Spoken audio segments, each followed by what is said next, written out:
Ayun, magandang umaga my dear brothers and sisters. Ngayon ay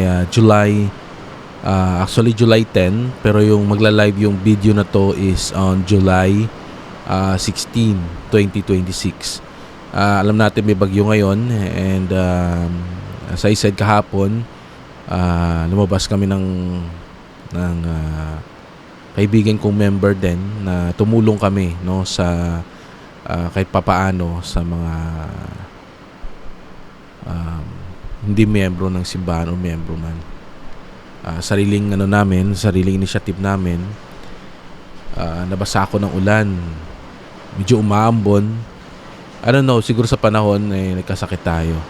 Pero we're grateful no sa feeling of giving. Alam niyo yung feeling na kahit mahirap ka makapagbigay pa rin tayo sa mga mas mahirap sa atin, no? So it's a blessings to feel that feeling kasi alam niyo po, naalala ko yung lolo ko. I-share ko lang na during those time na I think I was in 27, 28, mga ganun, o 30s, mga 31, mga ganung edad. And yung lolo ko matanda na siya.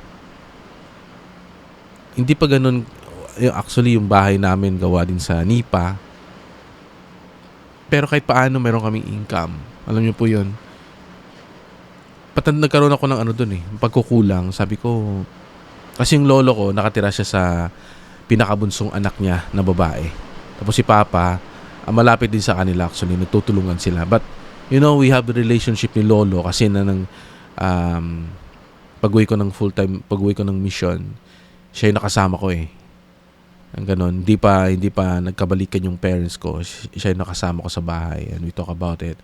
And sinabi nga ng aking kapatid na during those times na hindi nagsusupport si Papa sa kanya, si Lolo yung isa sa mga lagang hindi siya iniwan. And nakaramdam ako doon ng parang nalungkot ako na hindi ako nakatulong during those time na kahit papaano mayroon ako. Nakatulong ako once kasi sa isip ko, andyan naman sila ni tita, andyan naman sila ni Papa. So, nang maayos na yung lahat. But yet, alam ko may pwede pa akong gawin sana. Kaya, this time, sabi ko, kung hindi ko nagawa yan sa lolo ko, magagawa ko sa iba. So, dito ko po natutunan, my dear brothers and sisters, na pasensya na po kayo, meron po tayong nagpapagaling po tayo ng sakit, no? Ng ating lagnat, ano ba yung tawag dito, sipon. Sana wag lang umubo, no? Para po na kasi ginagamit ko po yung boses ko sa gawa ng programang ito. So yun so kaya sabi ko sa sarili ko na even wag nating hintayin na maging mayaman tayo or maging komportable yung buhay natin bago tayo tumulong sa iba. Especially to those na mga nangangailangan, mga mahal natin sa buhay.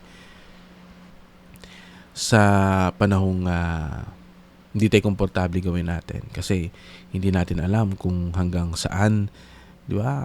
Until such time na sabi ko, uy, okay na yung buhay ko.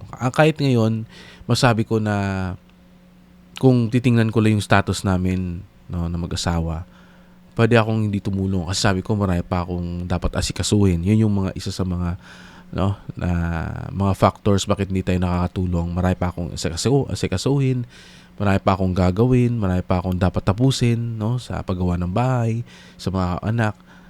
Pero nakakaligtaan natin na yung pagtulong pala is mahalagang parte ng buhay natin. Especially sa mga panahong hindi pa tayo komportable, hindi pa tapos yung ginagawa natin. So, yun, partly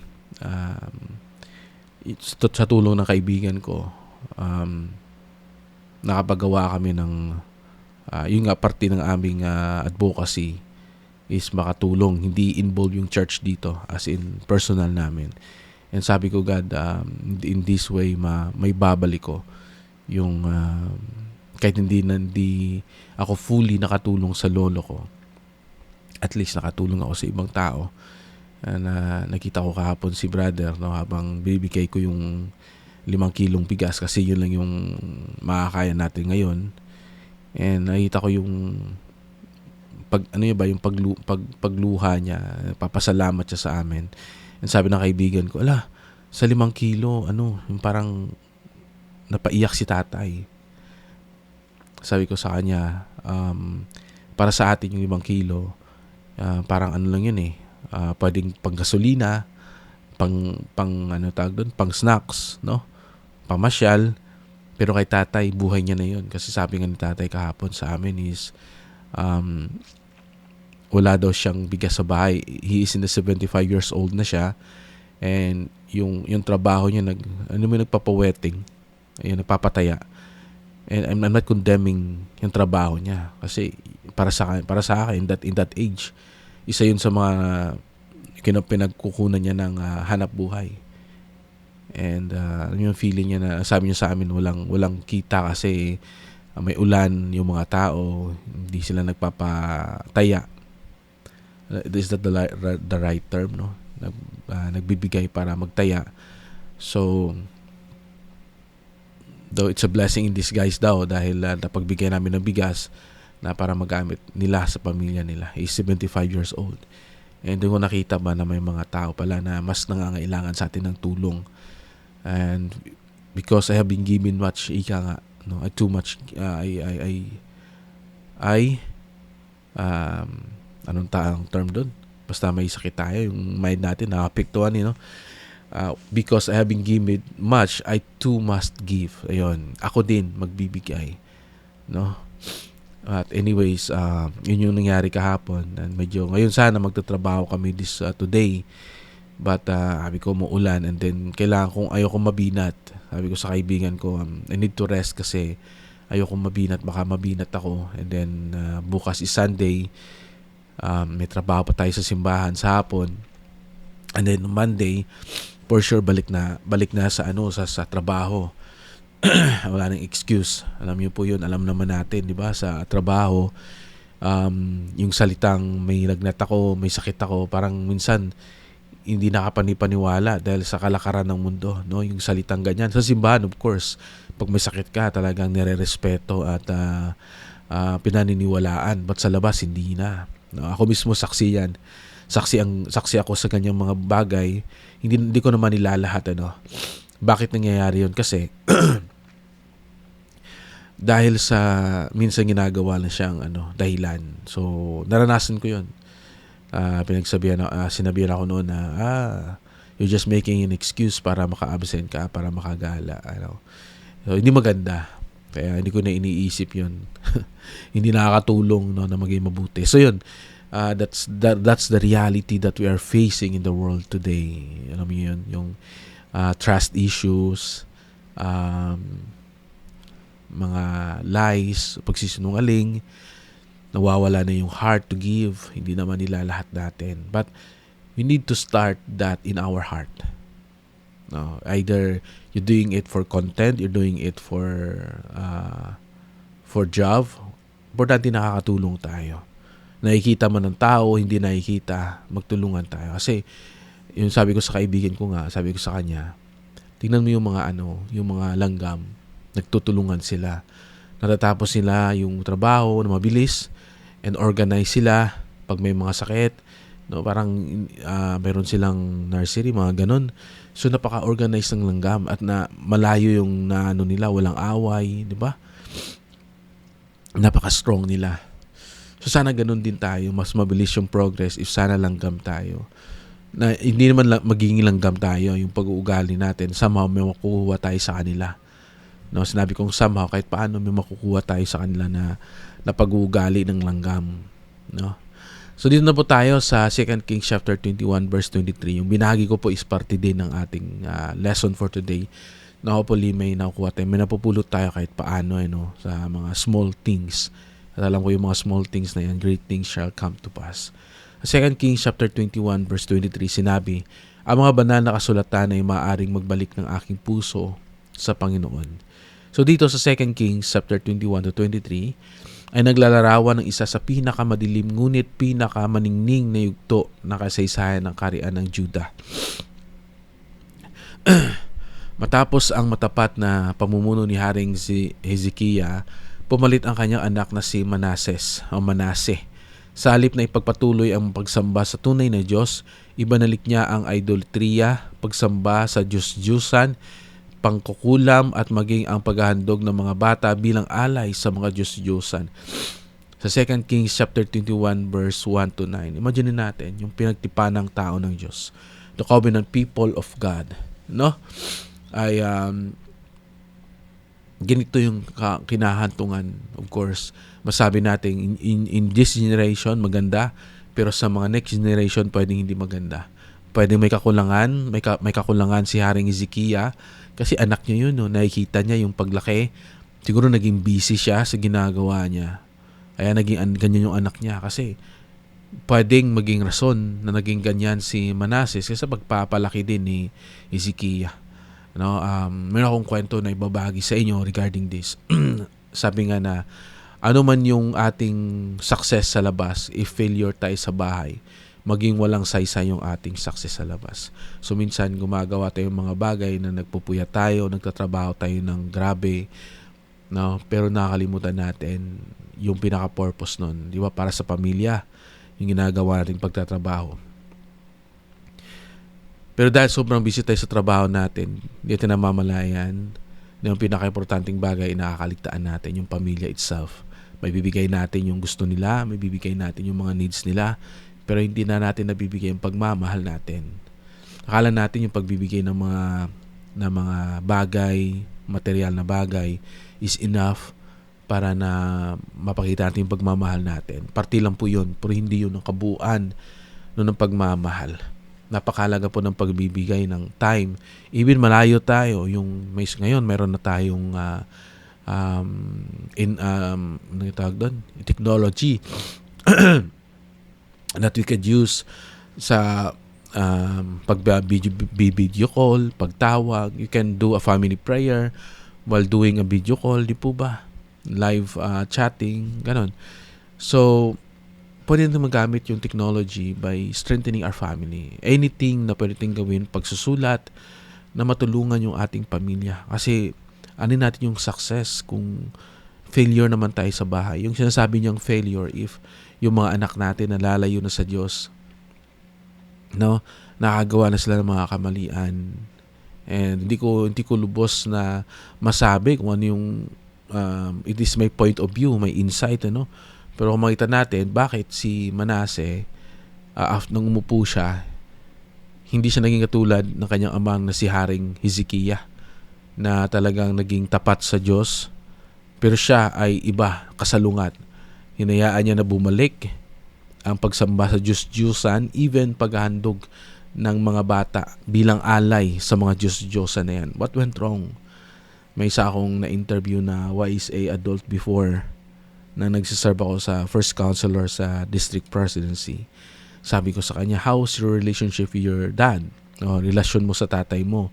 Kasi yung tatay niya before is stake president na naging inactive.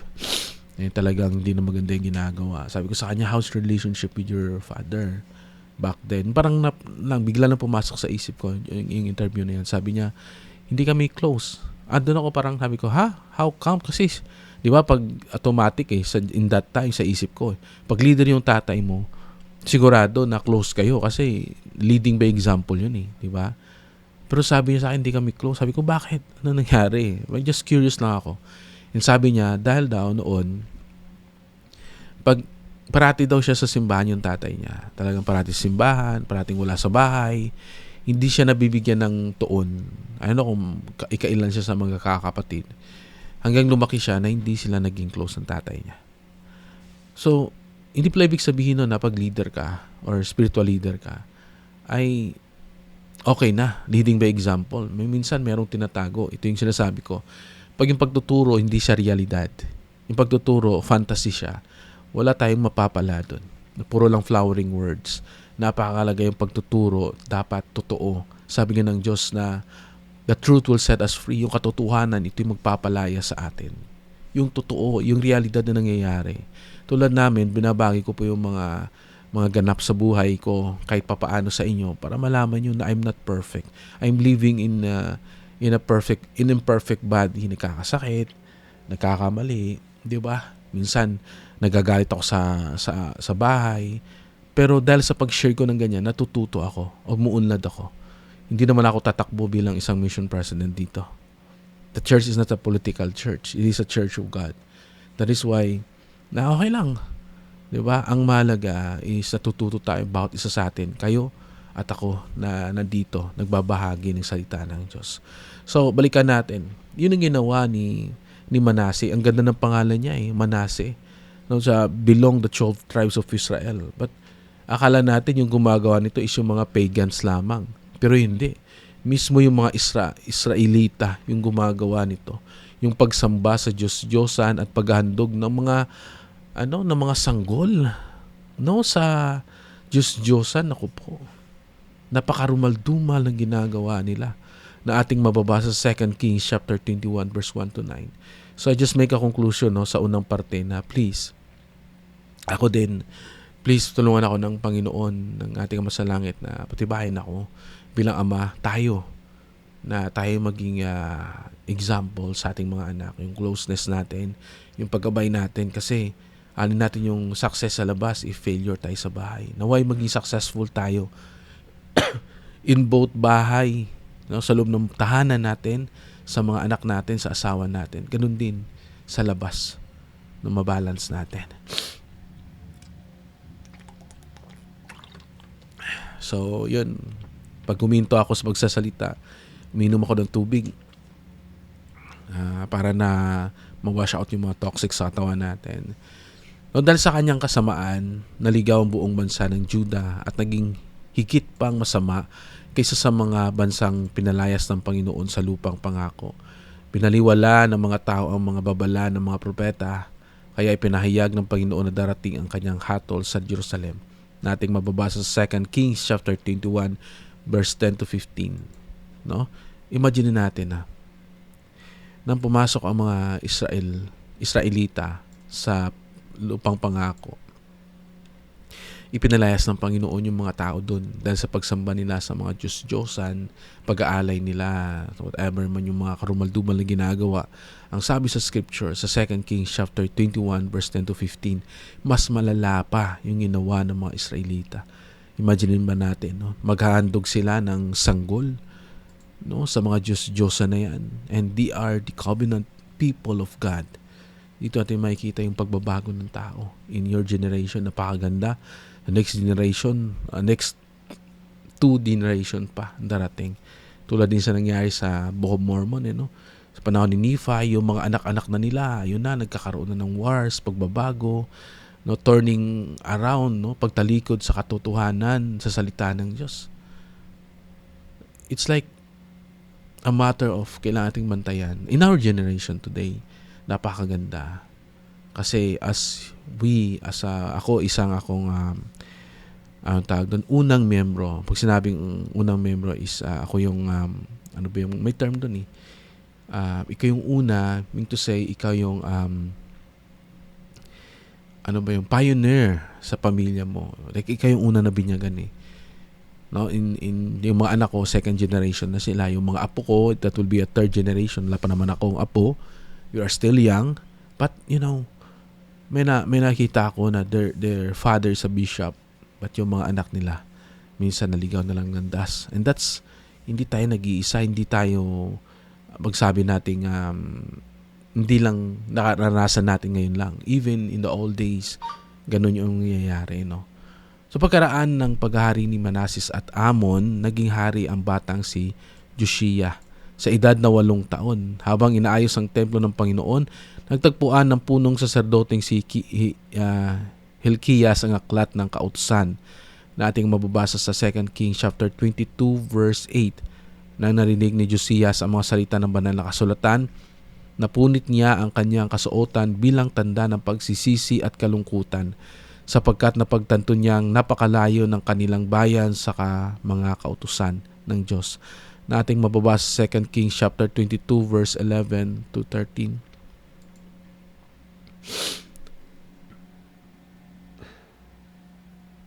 So si Josiah ang nagpalit na hari. After ni Manases at ni Amon, si Josiah na in the age of 8 years old. So si saserdoteng si Ezekias o Hilkias, habang nag-ayos sila ng templo, may nakita silang banal na kasulatan. Siguro si Josias, meron siyang puso, no, na iba sa mga nauna sa kanyang hari.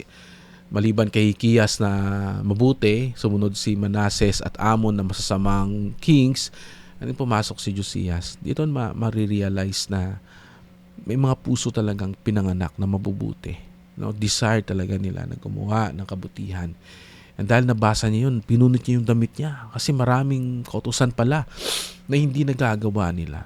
So dito natin marirealize, my dear brothers and sisters, na in this way, pinapakita lang ng Panginoon sa kwento na to na kapag ang tao, busilak yung puso niya, makakarinig siya ng salita ng Diyos, nakakaramdam siya ng pagsisisi. Nakakaramdam siya na naging bulag siya noon at ngayon nakakakita na siya. So sana ganun din tayo. No, sa mga panahong nabulag tayo dahil sa makamundong bagay, naway meron tayong mata na makakita ng katotohanan. And the moment we saw the truth and feel the truth, makakaramdam tayo ng pagsisisi at pagbabalik sa Kanya. No, bilang bahagi ng Kanyang reforma, hindi niya binaliwala ang salita ng Diyos. Sa halip, tinipon niya ang buong bayan, binasa ang banal na kasulatan sa kanilang harapan, at pinangunahan sila sa panibagong tipan sa susundin nilang muli ang Panginoon. No? Sabi ni Josias na tinipon niya yung bayan niya at sinabi niya, we need to go back again. Babalik tayo sa tipan natin sa Diyos. Ipinahayak niya to, binasa niya to. Bilang bahagi na kanyang reforma, winasak ni Josias ang lahat ng artal ng mga Diyos-Diyosan. Inalis ang bawat huwad na saserdote, nilinis ang templo at ibinalik ang tamang pagsamba sa Panginoon. Muli ring ipinagdiwang ng Israel ang Pasko sa paraang hindi pa nagagawa sa loob ng maraming salinlahi. Sa 2 Kings chapter 23 verse 21 to 23. Ipinapakita ng kabanatang ito na ang tunay na pagbabago ng isang tao o isang bansa ay nagsisimula kapag muling binuksan at isinabuhay ang salita ng Diyos. Ang mga banal na kasulatan ay hindi lamang aklat na kasaysayan. Ito ay buhay na salita na may kapangyarihang baguhin ang puso, isip at direksyon ng ating buhay. Sabi ko nga, if ano man yung mangyayari, we need to save yung Bible, yung scripture. Huwag nating dalhin yung cellphone kasi yung cellphone, even though may scripture verse yan, pwede yung, di ba, pwedeng malobat. Paano pag someday wala na kuryente? Hindi natin alam what will happen. But yung scripture mismo, kahit na maliit lang yan, no, yan yung makakapagpatayo uli ng isang bayan. That's the power of God given us. Yun ang pinakamalaga sa lahat ng mga kasulatan. Nakasaysayan yan ng tao.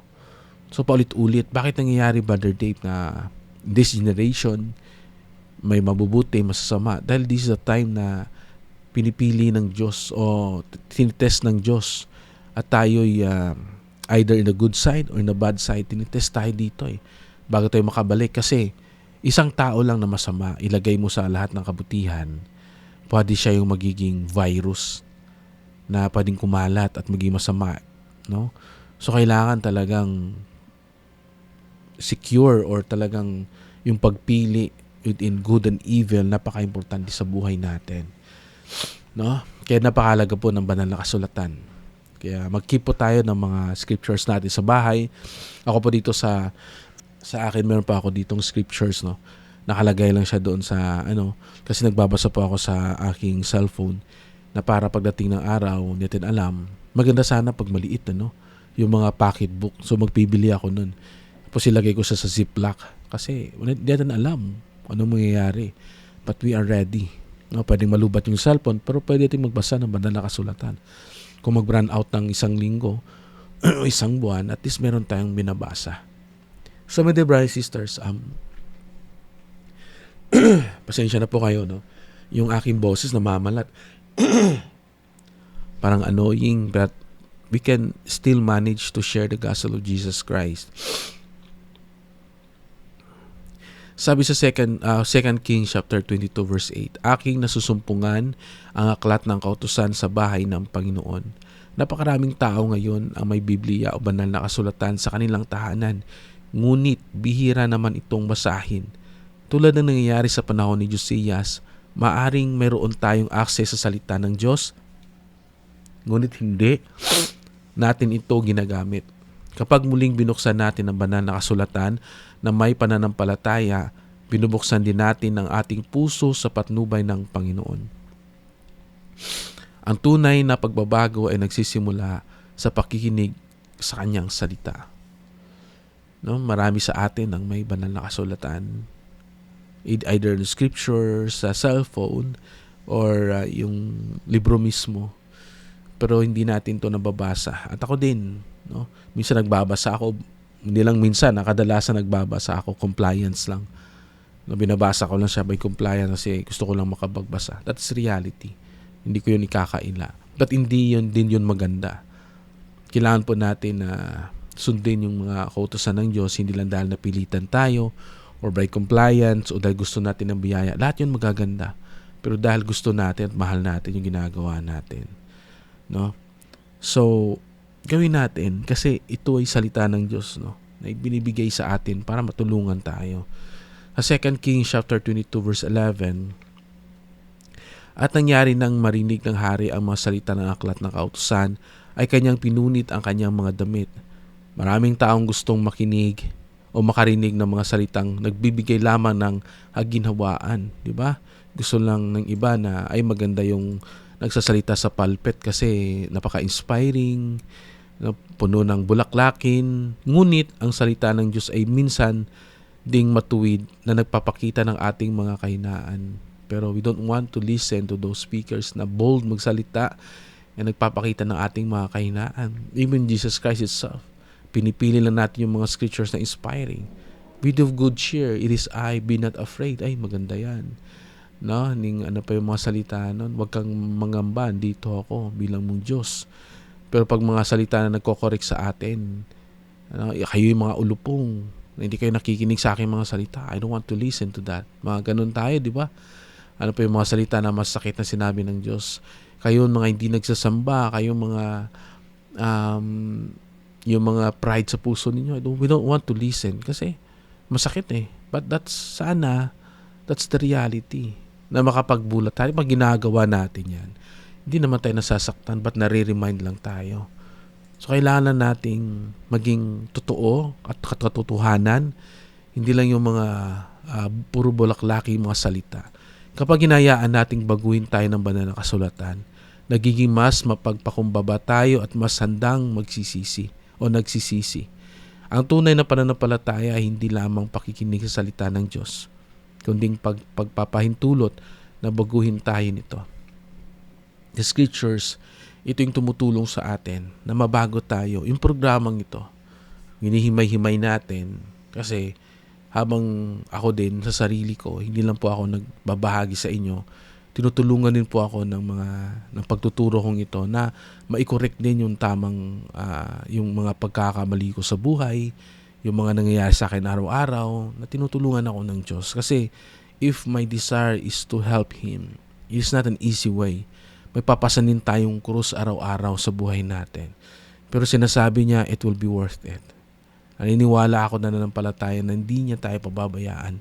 Alagaan niya tayo sa kanyang mismong kamay. Makikita natin yung milagro sa atin. Kaya huwag tayong mangamba. Sabi ko nga, may sakit ako ngayon. Meron ako sipon. Noon, nag-nervous na ako nito kasi parang medyo yung paghinga. But ngayon sabi ko, normal lang to kasi tao ako eh. It is designed sa body ko na hindi siya perfecto. Nagkakasakit. Pero alam ko na hindi ako pababayaan ng Diyos. At ngayon, kumakalma ako. Sabi ko, God, alam ko andyan ka. Alam ko na pinahintulutan mo ito para na maging malakas pa ako. Na makagawa yung katawan ko ng antibodies para harapin kung ano man yung mangyayari. No, para maging malakas pa ako. So, we need to be positive in life and trust God. Trust Him.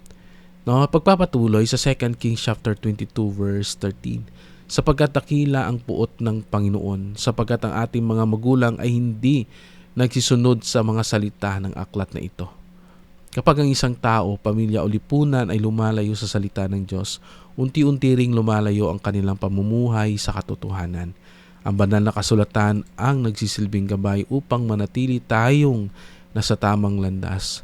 Sa ating panahon, napakaraming tinig ang nagsasabing ito ang tama o mali. Ngunit ang salita ng Diyos ay nanatiling hindi nagbabago. Marami sa atin ang nalilinlang kasi marami sa atin, meron ako nakausap na isang, di ko na babanggitin, yung mga ginagawa pala nila na tactics is nagsasalita sila ng magagandang mga scripture verse o mga pinapaliwanag na yung magaganda. Bakit? Dahil doon sila kumukuha ng mga abuloy. Doon sila kumukuha ng sustento nila. Kasi imagine natin mag-share ka ng katotohanan, doon ka kumukuha ng pagkain sa mga membro mo. Diba? So pag mag-share ka ng katotohanan sa kanila, masasaktan sila, hindi na sila magsisimba. Paano yung pag yung binibigay nila is 20,000 a week? Diba sayang? So ginagawa pala nila is they share wonderful things para lang na magstay yung mga membro nun kahit mali, para makakuha sila. Mapatuloy yung kanilang kasi tulad nga dito, di ba? Yung sa mundo, kahit mali o tama, pero yung salita ng Diyos, ang kanyang katotohanan ay hindi mawawala. Katotohanan ay katotohanan. Pag tayo magkaibigan, sabi mo sa akin, Brother Dave, nasaktan ako ng nakaraan yung sinabi mo kasi hindi ka aware na nakakasakit ka na pala sa ibang tao. O hindi ko nagustuhan yung ginagawa mo kahit na mali yung ginagawa ng kapatid mo. Kino-considered mo o tinotolerate mo kasi nahihiya ka na i-correct. Mga ganun ba? Hindi ako masasaktan. Dapat ako'y matutuwa kasi nako-correct ko sa mga pagkakamali ko. Dapat ganun tayo kasi we want celestial kingdom. We want to obtain the celestial life. Hindi po madali yun. That is the reality. And pag nandun na po tayo sa ganung estado ng ating pag-iisip o ating pamumuhay, nagiging masaya po tayo. Nagiging secure po tayo. Hindi na po ito parang showbiz. This is reality. Halagang masaya ay masaya. Pag malungkot, malungkot. Binasa ni Josias ang aklat ng tipan sa buong bayan at ang buong bayan ay nakipagtipan sa susunod sila sa Panginoon. Ang salita ng Diyos ay may kapangyarihang baguhin hindi lamang isang tao, kundi maging ang pamilya, simbahan at komunidad. Kapag ang mga magulang ay nagtuturo ng banal na kasulatan sa kanilang mga anak, kapag ang mga lider ay namumuhay ayon sa Ebanghelyo, at kapag ang mga miyembro ay sama-samang nag-aaral ng salita ng Diyos, lumalakas ang pananampalataya ng buong komunidad. Alam ko po na yung salita ng Diyos ay ito yung para sa akin sagot sa mga nangyayari ngayon. The reason why we're facing this kind of tragedy sa Pilipinas, kung titingnan natin, kumusta yung i-evaluate natin yung mga leader natin, kumusta yung pagbabasa nila ng banal na kasulatan, kumusta yung relasyon nila sa Diyos, sino yung Diyos yung sinasamba nila, kasi hindi lang ibig sabihin kumusta yung relasyon nila sa Diyos, kumusta yung relasyon nila sa tunay na Diyos, totoong Diyos, kumusta yung relasyon nila sa ating Ama sa Langit. Diba? Kasi kung maganda yung relasyon nila sa ating Ama sa Langit, talagang tapat sila sa kanilang tungkulin sa Diyos, na if ye are in the service of your fellow being, ye are in the service of your God, hindi mangyayari mga bagay na yan. Kaya napakahalaga po ng banal na kasulatan sa atin. Lastly, sa 2 Kings chapter 23 verse 25, at bago sa kanya ay walang haring gaya niya, na nambalik sa Panginoon ng kanyang buong puso, buong kaluluwa at buong lakas. Hindi naging perpekto si Josias at tayo din dahil wala siyang pagkakamali. Naging dakila siya dahil pinili niyang ibigay ang kanyang buong puso sa Panginoon. Ipinapakita nito na hindi mahalaga kung gaano kalayo ang ating nakaraan. Ang mahalaga ay kung gaano tayo kahandang bumalik sa Diyos ngayon. Ang Panginoon ay laging handang tanggapin ang sinumang lumapit sa Kanya ng buong puso. Handa tayong tanggapin ng Diyos kahit na ano man yung nakaraan natin, ano man yung nagawa natin. Handa tayong tanggapin ng Diyos kasi mga anak niya tayo at mahal na mahal niya tayo. Hindi ibig sabihin na kailangan natin maging perpekto para lumapit sa Diyos. Even Josias na sinasabi walang hari bago niya na nagpanumbalik ng kanyang puso after kay Hezekias. But hindi ibig sabihin na perpekto na si Josias. Lahat tayo ganun din. Every day of our life, nagkakamali tayo. We are striving, nagsusumikap tayo na maging mabuting tao. Ang kagandahan lang is nagpapatuloy tayo sa ating adikain na maglingkod sa Diyos, even sa sagana nating time, sa time na may sakit tayo, kasi naging parte na ng buhay natin. Sa time na may problema, sa time na masagana, sa time na masaya at malungkot, excited tayo at malumbay tayo. But the truth will remain the truth, na mahal tayo ng Diyos at hindi niya tayo pababayaan. And I pray today that God will send the angels to comfort us, divine intervention, and also miracles in our life, that we will be happy and we will feel the fullness of joy in our life. And I leave this in the name of Jesus Christ. Amen.